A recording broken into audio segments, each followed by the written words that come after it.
Ownership is so important to everything that any employee does. And you're not going to keep people if, one, they don't feel like they can control their destiny, and two, if they don't feel like they're going to have opportunities to grow.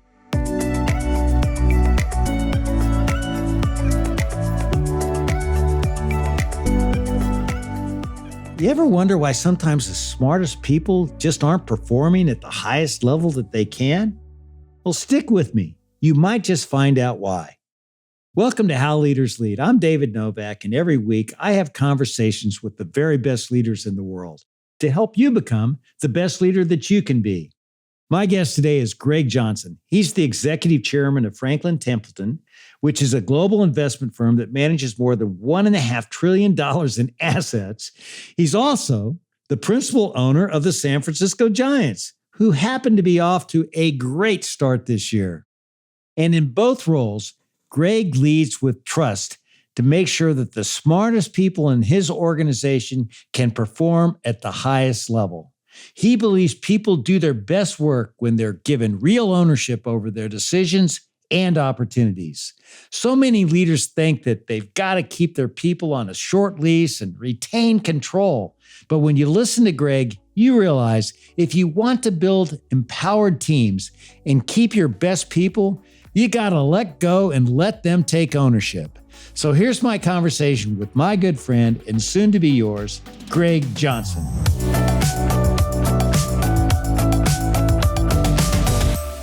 You've got quite the stadium in San Francisco. I got to ask you, have you ever kayaked out into McCovey Cove and tried to catch a home run ball yourself? Well, I can honestly say I have not done that, but maybe that's on the to-do list of things I need to do. It'd be kind of fun out there. It looks like you get some nice days hanging out. Yeah, it looks like it's a blast. They're having fun going after it. And I know for you, it's always better when that home run's a San Francisco home run. It certainly helps.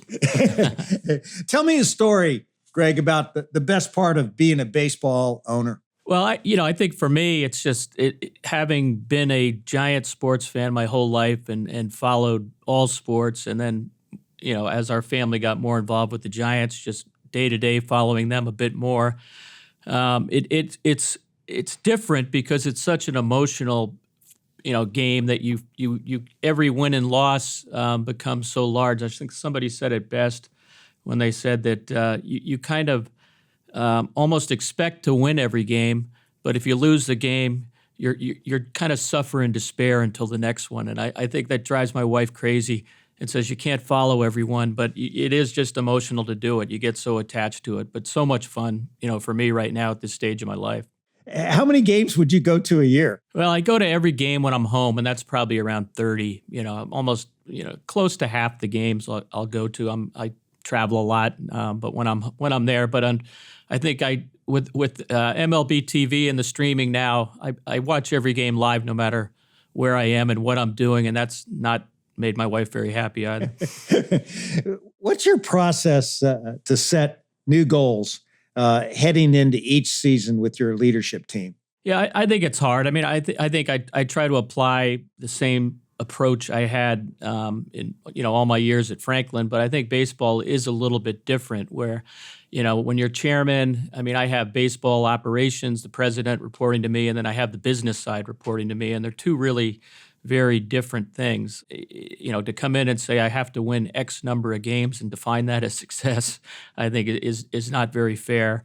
To me, it's really about, like everything in business, I worry more about just making sure we got the right people in the right jobs and with the right amount of resources.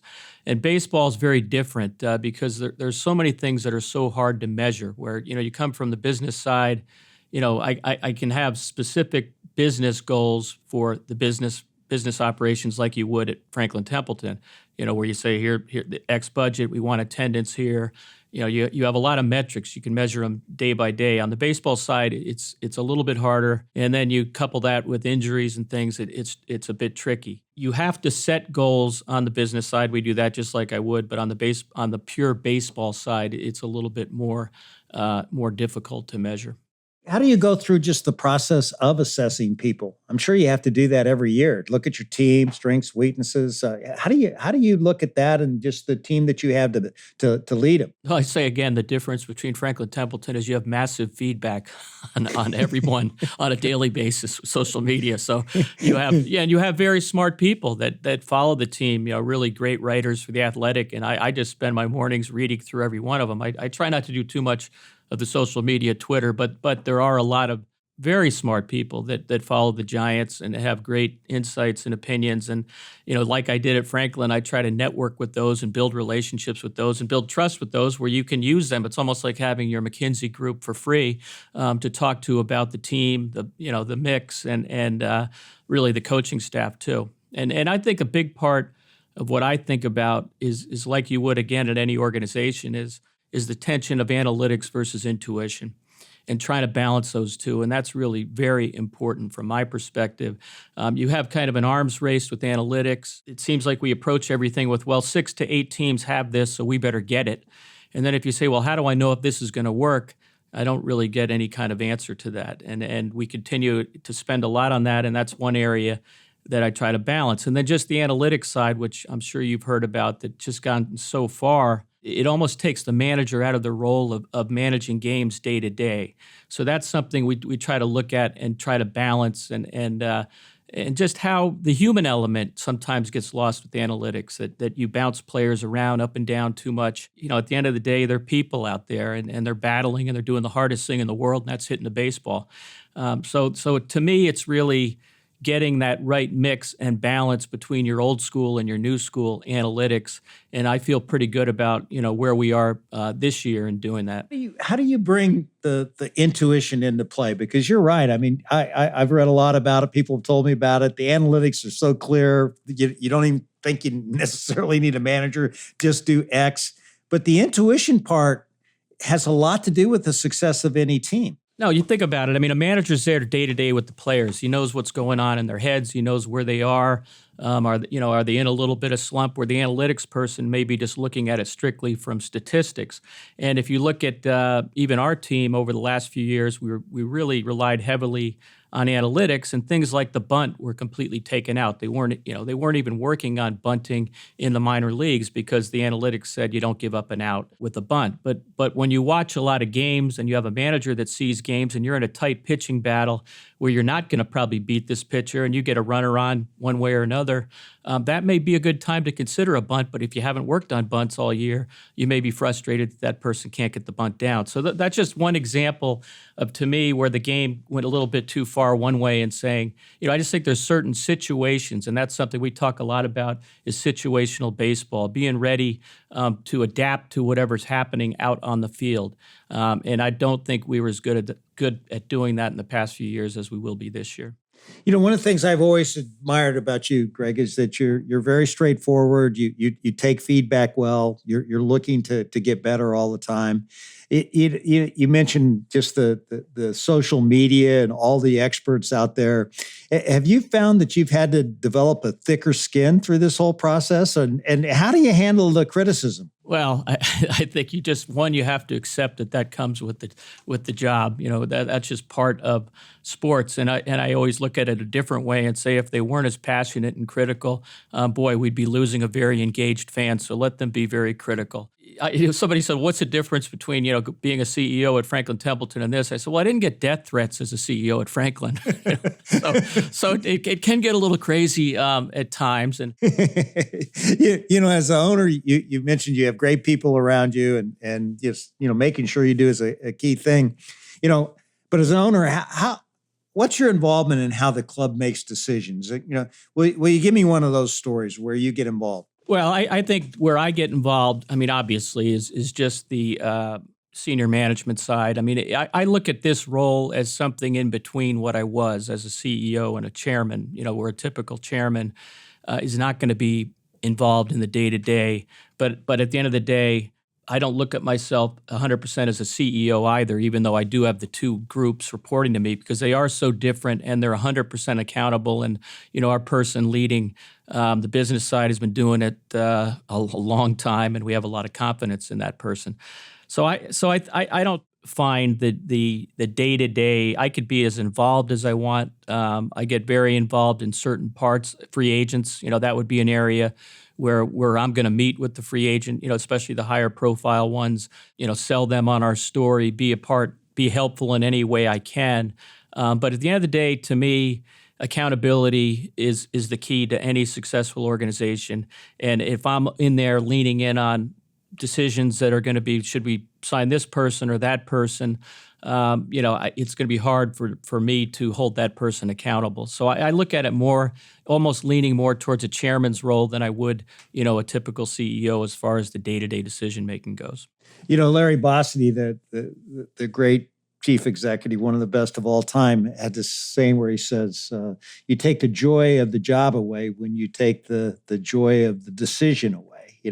How do you drive that sense of, making the decision and your accountability? How do you drive that in the organization? Well, I think it's how you react, because I think the natural thing is for a business head to kind of cover their decision in a way, right? By bringing you in and saying, well, I think maybe we should do this, but here's the downside and here's the problem. And they're kind of throwing it on your lap, and I would throw it back. I'd ask the questions I want to ask, and then I'm going to say, well, what's your decision?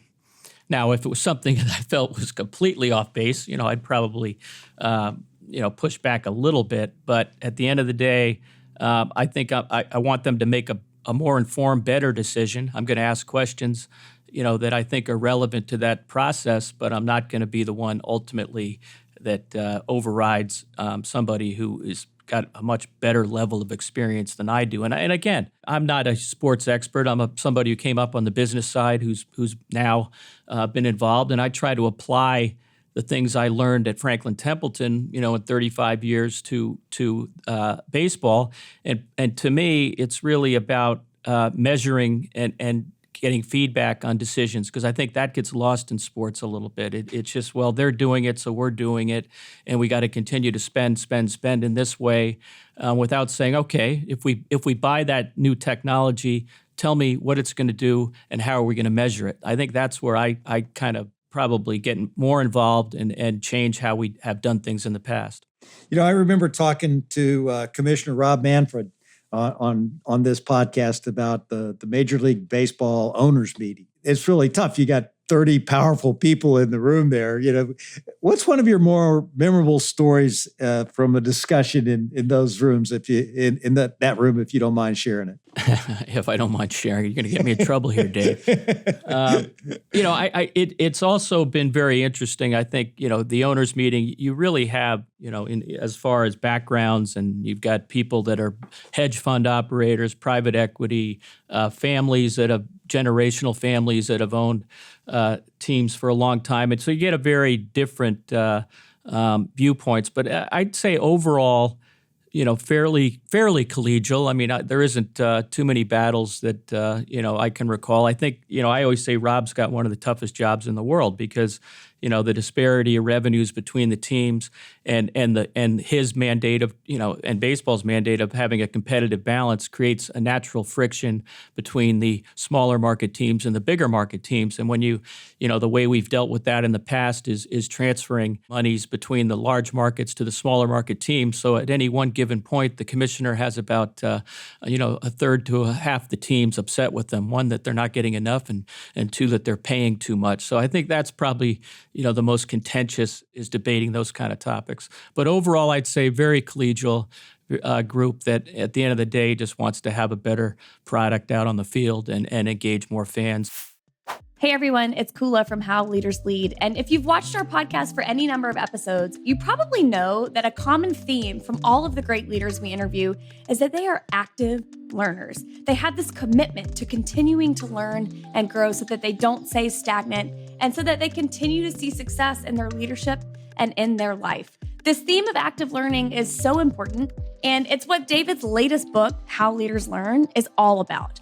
It's all about helping you develop that skill of active learning so that you too can continue to see success in your leadership and in your life. The book is really entertaining. It pulls stories from some of our greatest podcast guests and pairs those stories with insights that you can incorporate into your leadership and into your life right away. Grab How Leaders Learn on Amazon or wherever books are sold. And I think you're really going to love it. You feel David's personality through the pages and through his storytelling, and it's a really powerful way to level up your leadership. The Giants, I mean, my goodness, I mean, what a storied franchise you have. I mean, it's just an incredible operation. How would you describe your culture that you have, and what are you trying to bring to the culture maybe that wasn't there before? Yeah, I think the culture historically has been so strong, and the business side especially, where we have most of our leaders have been there 25, 30 years. They've grown up with the organization. This goes back to what I was saying about earlier with analytics and people that maybe, some would say, well, we don't want to live in the past, we want to live in the future, so let's not talk about the legacy of the Giants. And I think that is something that we've changed in the last year, where we not only want to celebrate what we've done in the past, but we want that to be something that to hold the current players to a higher standard, that you're putting on a logo that means a lot to this city. It means a lot to the history of baseball, and you have to carry yourself to that standard. And I think that's something that our new lead, Buster Posey, who's in there running baseball, believes very strongly in, that we do have a unique history, and it's something we should celebrate and also hold ourselves to that higher standard. I can't wait to talk to you more about how you lead, Greg. But first, I want to take you back a little bit.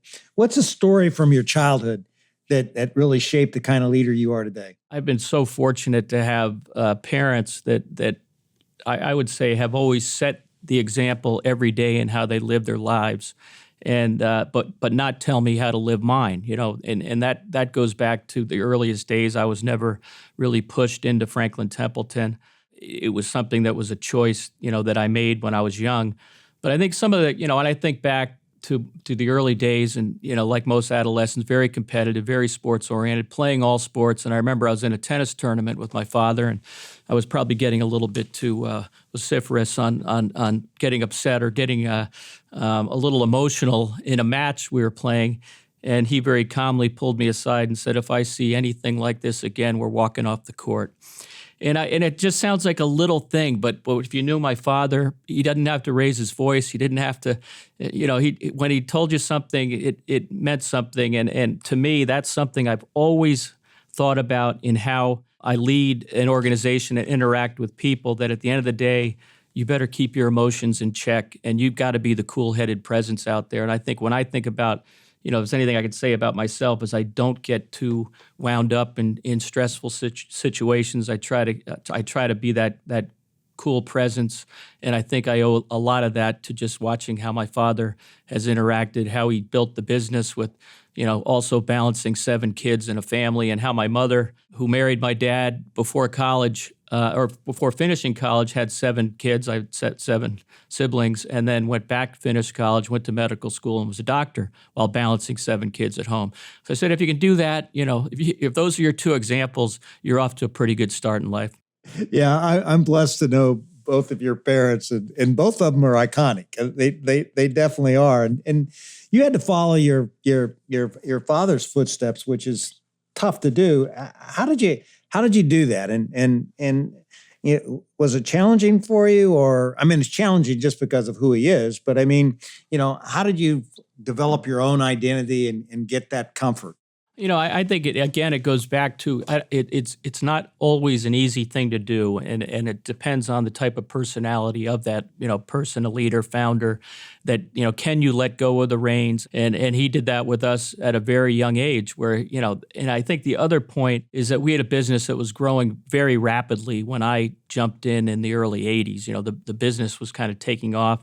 So that gave a lot of opportunity to do new things, have a lot of challenges, experience, and opportunities. And he was always very good about not micromanaging. I'm sure he disagreed with many things that I did, or my brother did, or my sister did back then. But he had a way of just kind of rolling along and not jumping in when appropriate, being there, being always the person you could go in his office and ask the question.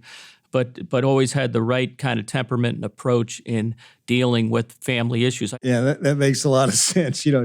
And when you think about the journey that you've had and the growth that you had as a company during your tenure as CEO, what would have been the top 2 or 3 strategic decisions you made to take the company to another level? When I think back of where Franklin was, and we would like to refer to it as, well, it was a 30-year overnight success. 30 years of trying to meet your payroll basically, and struggling as a small asset management firm before the mutual fund industry really took off.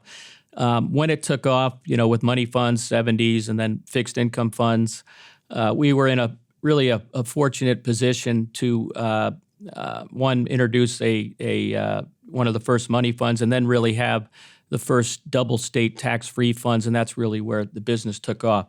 I think for me, the earliest areas of impact that I had were around, our 92 acquisition with Templeton, which today doesn't sound like a big deal, but back then it was one of the largest acquisitions ever done. It wasn't something that was really done in the mutual fund industry, but because of our success in fixed income, we were about 80% fixed income. We had the opportunity to buy a global a firm that was focused on international equities with a very rich history. And where I think I had the biggest impact was really the being ahead of marketing at that time, combining them with our sales force, repricing them, and seeing all the momentum that we got going forward from that. And then I give credit, to my brother on the global side. He was very early in the 80s in building out our global franchise. And when I talked back then to our troops about, being what we were was still a very much a U.S.-focused retail 40 Act mutual fund company, but I didn't talk that way. We talked about the vision is to be the premier global asset management company. And I think that's so important to kind of talk about what you can be versus what you are today. And I look at today and look at how diversified Franklin Templeton is in so many different categories around the world, where we're sold in 150 countries. And a big part of my life was, like my brother and sister as well, is traveling to all those countries and building the relationships we had to build in places like India, Korea, Taiwan, China, just to name a few.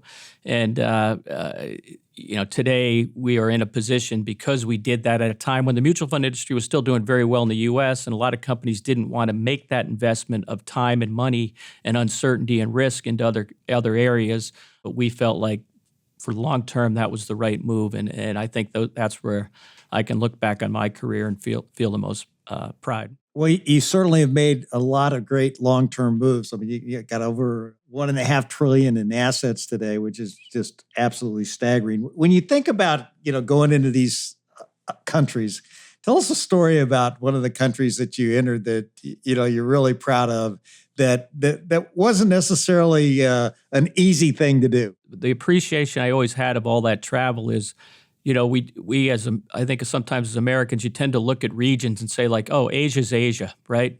But once you're in Asia and spend a lot of time in Asia, you realize Korea, Japan, China, they're very different places with very different histories. And, just one of the lessons I had back then was, I think we had a Korean head at that time of that region. And then once our long-term Japanese CEO got news that he was going to report to a Korean, which, in the U.S. we don't really think twice about, but at that time it was very sensitive. And it just speaks to how you have to spend time in those countries, understanding their culture, to make sure you put the right people in the right place. And just I think the regulatory side for us, one of the things that I spent a lot of time on my trips around the world was the tone at the top. That we almost assume that people's behavior will be the same kind of behavior that we've enjoyed at Franklin, and doing the right thing for clients and not risking your reputation. But when you start companies, hire new people in new regions, you have to make sure you're spending the time reinforcing those values out there. And that to me was a big part of what I did. And even things like having sales targets, I always felt like having a sales target it almost contradicts the right behavior and the right values to making sure you're placing the clients first and doing the right things as far as, placing funds with them.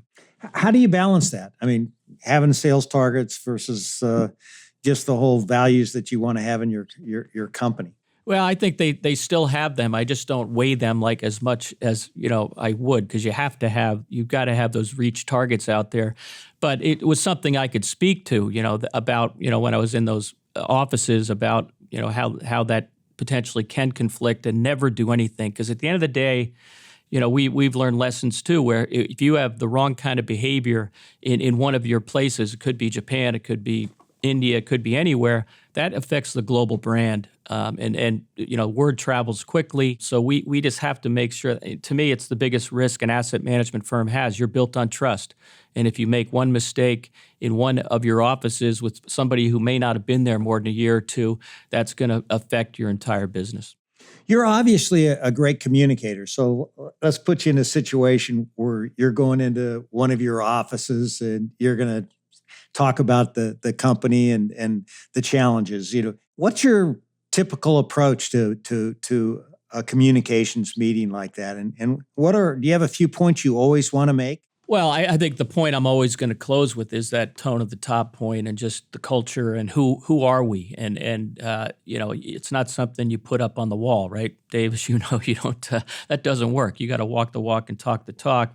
I go into those meetings and I try to give them some insights and what are we thinking about back in the home office and what are some, and everybody knows if there's issues over here or there, challenges. But I try to go in with a positive message about, the opportunity that we have and the unique firm that we have, and you're part of something that's different than everybody else. I would start with that and make it as relevant as I can to what's happening in today's market environment, and then kind of close with the tone at the top. But, a positive message and just a positive culture, I think, is so important. One of my old sayings I always use is, whether you think you can or can't, you're probably right. So why not think we can? And isn't that why vision is so important? Right. Absolutely. No leader bats 1,000, and I know I certainly learned the most from my failures. Do you have a story about when you made the wrong call and how you pivoted? I'm sure I've made plenty of wrong calls, and I think sometimes it's around people more than anything, where you put the wrong person in a job, or I think if you left somebody too long in a position, that to me is, I look back on, if there's any message I would have to new leaders, if you're pretty uncertain about somebody, or you just feel like, they're not getting the job done, don't wait and try to fix it over a longer period. Fix it now, fix it before. That's a lesson that I probably learned in some places, was just having the wrong person in there for too long and then thinking, I can coach this person out of this, and it generally doesn't work. How do you go about squeezing out the learnings that you get from every situation for both yourself and the team? How do you push learning?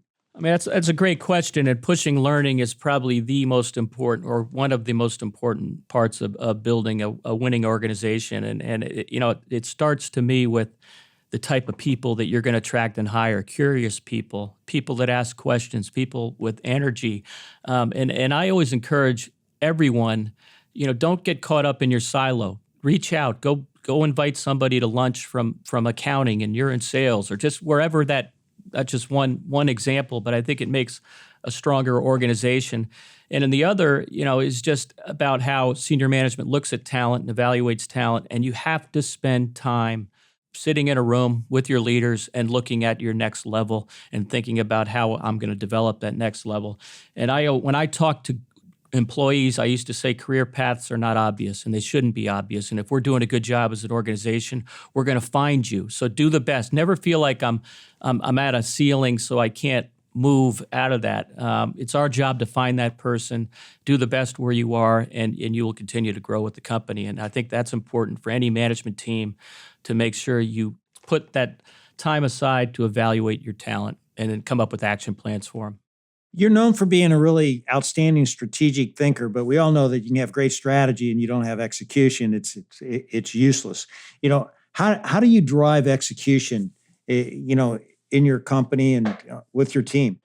Well, I think it comes to just down to your planning process and how you go about the You start, obviously, we do, the annual plan, and then you meet regularly with them and see how we're doing against that. We have kind of a system of green and red flags and percentages, and that's reviewed just on kind of an ongoing basis.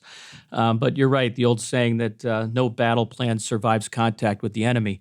So I think the other side is adapt and pivot and move. And sometimes people get a little bit stubborn with strategy. And you're in a dynamic business where, especially for us, where the markets, you can't control the market. So it goes back to when I set a goal of being X large or this amount of sales, but you have, a sudden downturn in this segment of the market, that's not realistic to that person. I think it's just a matter of adapting and adjusting the plan, but making sure you're measuring that plan on a quarterly or monthly basis. We'll be back with the rest of my conversation with Greg Johnson in just a moment. Greg knows how to ask great questions to help his team members make smart decisions. And if you want to master the art of incisive questions, you got to listen to my episode with Ram Charan, who is widely regarded as the most influential business consultant in the world. That's one thing, data, questions. In my work with the boards, almost 100 boards now across the globe, this is one of the most critical qualities that directors have. They have these incisive questions. I actually measure them. They have less than 15 words in their question. You see, I'm a researcher. So I said, I want to see what are these incisive questions. How long are they? Less than 15 words. I said, that's a real great director who either opens your eyes or be able to create convergence of ideas or be able to bring some insight that nobody has. Go back and catch my entire conversation with Ram, episode 200, here on How Leaders Lead. How do you think about the keys to retaining great people? Because your company has a retention rate, I think, that's twice the average of the industry. How have you made that happen? Well, it goes back to hiring and hiring the right kind of people with empathy, respect, and you're never going to build a team if you don't think about how does this person interact with others. And I think if you have an environment where you build trust in an organization, you're going to keep people over time. And trust to me is something that is so important for any organization's success, where people are really going to work for the company and not just for their individual goals. It's that trust and the relationships and empathy for others that makes such a huge difference. So to me, it starts in the hiring process. But after that, at the end of the day, you've got to make sure you're continuing to give people opportunities, new responsibilities, give them the accountability, and give them ownership. Ownership is so important to everything that any employee does. And you're not going to keep people if, one, they don't feel like they can control their destiny, and two, if they don't feel like they're going to have opportunities to grow. So that's really something management always has to keep on top of mind. You somehow juggle two amazingly large jobs. How do you go about structuring your time to make sure that everything that needs to get the attention it should be getting gets it? Well, in fairness, I think on the Franklin side, I've got a very capable younger sister who's a CEO now, and that makes it a lot easier as executive chair. And I still chair all of our fund boards and obviously the holding company, and that takes up a lot of meeting time. But at the end of the day, it's not day-to-day time that I have to focus on Franklin as much. And the baseball side, I could be in there every day if I wanted to be, but I just don't think that's going to be adding a whole lot of value to the team. So I'm there as much as I need to be, and I can follow it from wherever I am. So it does give me much more flexibility time-wise. I don't feel nearly constrained time-wise today as I did when I was CEO of Franklin Templeton, when I had a million things a day on the plate and also said, boy, I haven't visited that office in 2 years. I better get out there soon. And if I did that alone, and I think we're in 40-something countries now with I don't know how many offices, that was always the challenge. And I think the lesson for any leader is spend as much time, think about your schedule and scheduling and time management as something you better dedicate time to. Because if you don't dedicate time to, you're not going to be nearly as efficient. And I'm a big believer in lists. I think lists are so important to do every day. Just jot those things down. What am I going to do today, and do it. And that's just a great habit to get into. What was the top thing on your list today? Doing this podcast? Yeah, getting ready for Dave's questions that he did not submit to me in advance. So, where is he going with this?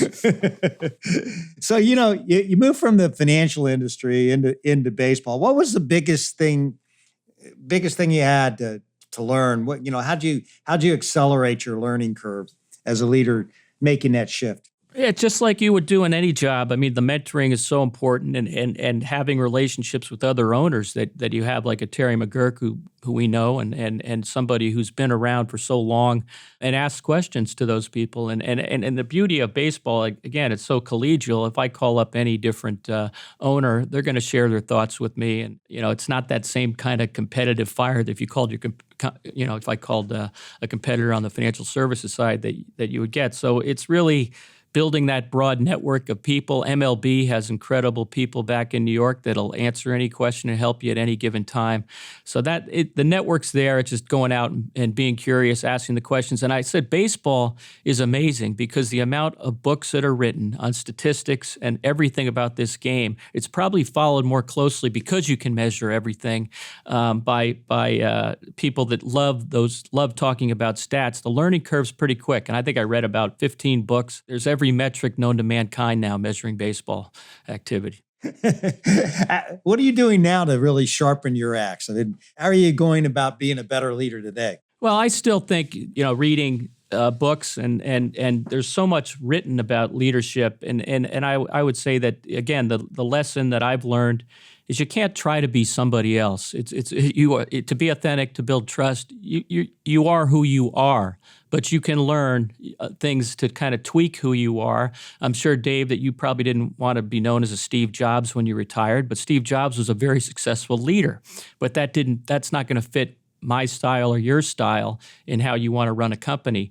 So it's just that continuous learning, reading. There's so much out there, and just mentoring and talking to others is just the best way, and also feedback from your own people. Ask the question, how am I doing? Whether you were at Franklin or now or working with the Giants, how do you stay tuned to the voice of the customer, the fan in the Giants case? Well, I think it goes back to it's very easy with social media to be in touch with the customer. Now you may be getting, like social media can do, amplifying a small percentage of that base.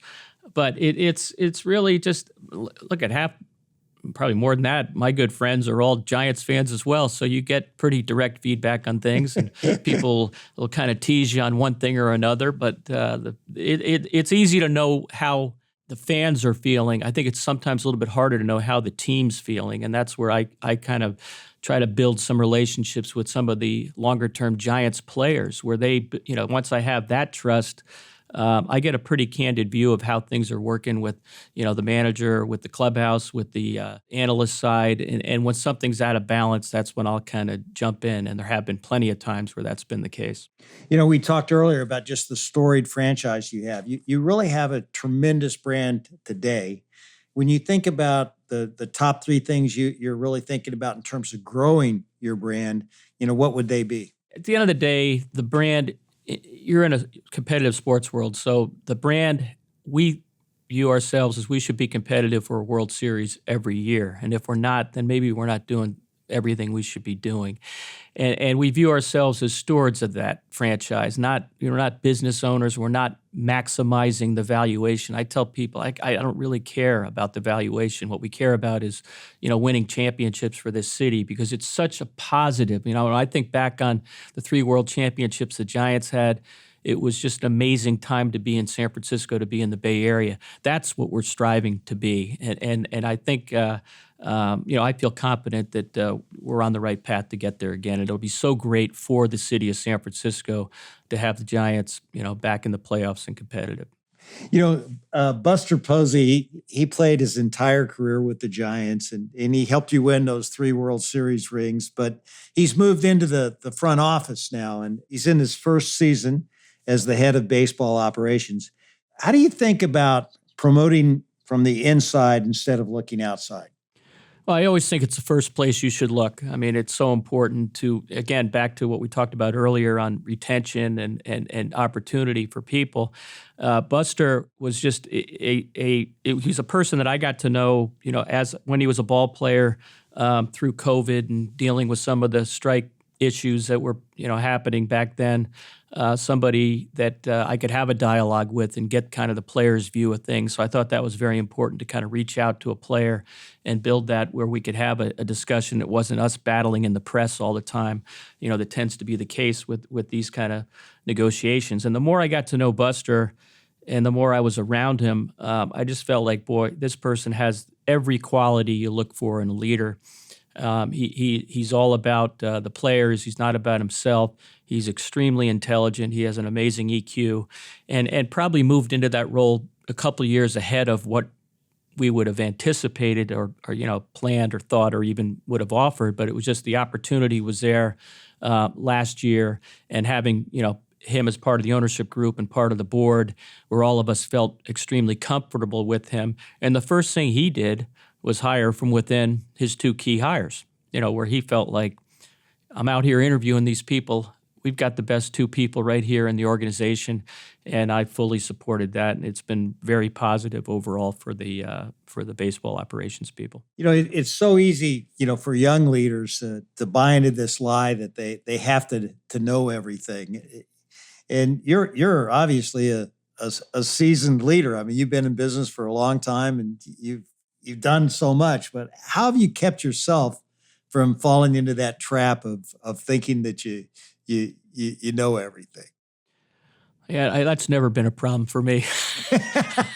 There's plenty I don't know, and I don't try to fake what I don't know. And I think that's the same quality that Buster has. What you don't know, go find the people that know.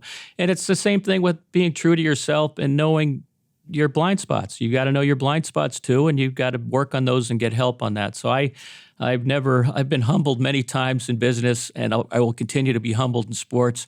And I'm just thankful that I've had these opportunities to do both. In almost every one of my conversations with business leaders like yourself, the topic of AI seems to come up. It's on everybody's mind. How's AI having its impact in baseball? Again, how we define it, it's probably all part of analytics and what we do anyway. I think AI, I'll give you one example. Now, we watch pitchers, we study pitchers, we study tape, we try to look for tells, are they going to show us when they're throwing their fastball? I'm talking what's legal here, to see, is there any tendency? Now, I think about AI, you could just film that pitcher and immediately AI could tell you, well, he's, got his right thumb over here, something maybe the human eye wouldn't detect, and that pitcher may not detect it, but that's something that you can do. But it does get to the point where I think we overpromise a little bit on some of the things AI can do. People are saying, well, I'll tell you what the next pitch is by all these factors. And I think it can get a little bit excessive, like analytics sometimes can too, and how you manage the day-to-day game. But AI and analytics, it's a way of analytics getting better and better and more predictive. But I can give you one example, of AI this year. They picked one team. These are completely statistical analysis that's done on how many wins a team's going to have. And one of the 3 different groups do it every year where they predict how many wins you're going to have. And one of the top teams had a prediction of 73 wins, and in another exact, not exact because they're using different inputs and things, I guess, but had 87 wins. And I said, if those are 2 AI predictions, that's telling me they've got a long way to go to get perfect. No kidding. Hey, Greg, it's been so much fun. I want to have some more with my lightning round of questions. Are you ready for this? I hope so. What 3 words best describe you? Fair, persistent, and listener. If you could be one person for a day beside yourself, who would it be? My father. You're a skier. Where's your favorite place to ski? Snowbird. What's a country that more people should try to visit? Vietnam. The pitch clock. Good for baseball? Great for baseball. What's the one thing you do just for you? Fly fish. What's your most prized possession? Family. If I turned on the radio in your car, what would I hear? Either sports talk radio or some classic rewind. What's something about you few people would know? That I still play ice hockey on Sunday nights. Wow, that's a good one. What's one of your daily rituals, something that you never miss? Working out.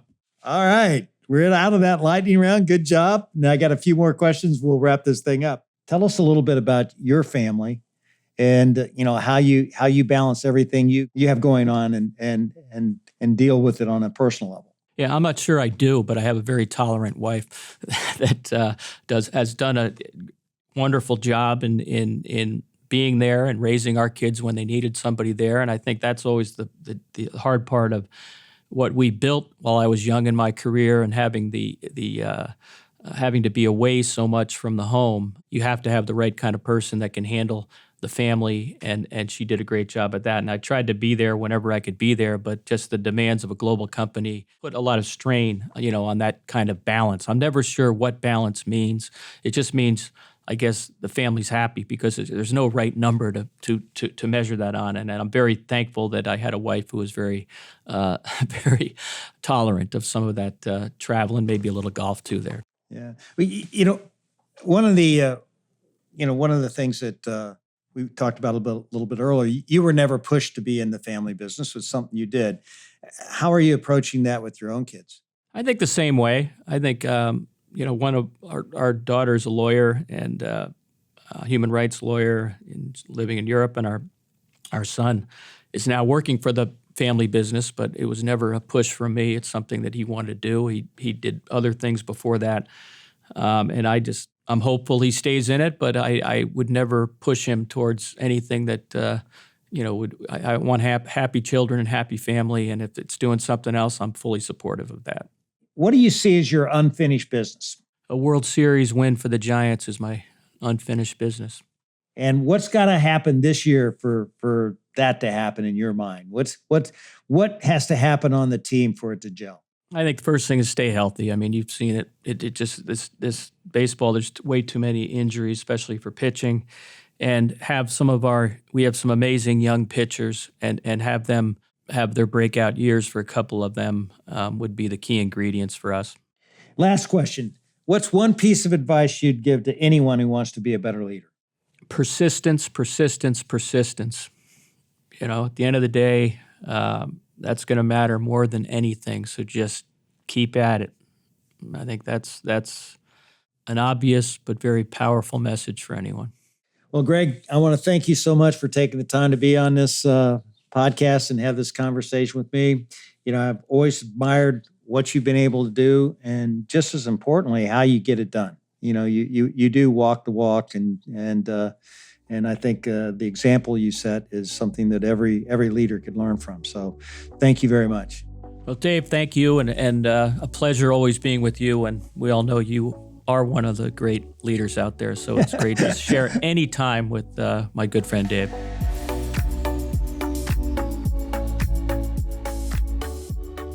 You can learn a lot about leaders by how tightly they hold the reins. And what's so clear about Greg is this. He knows that power in leadership isn't about control. It's about trust. He sets high expectations and he asks good questions, and then he steps back and lets people lead.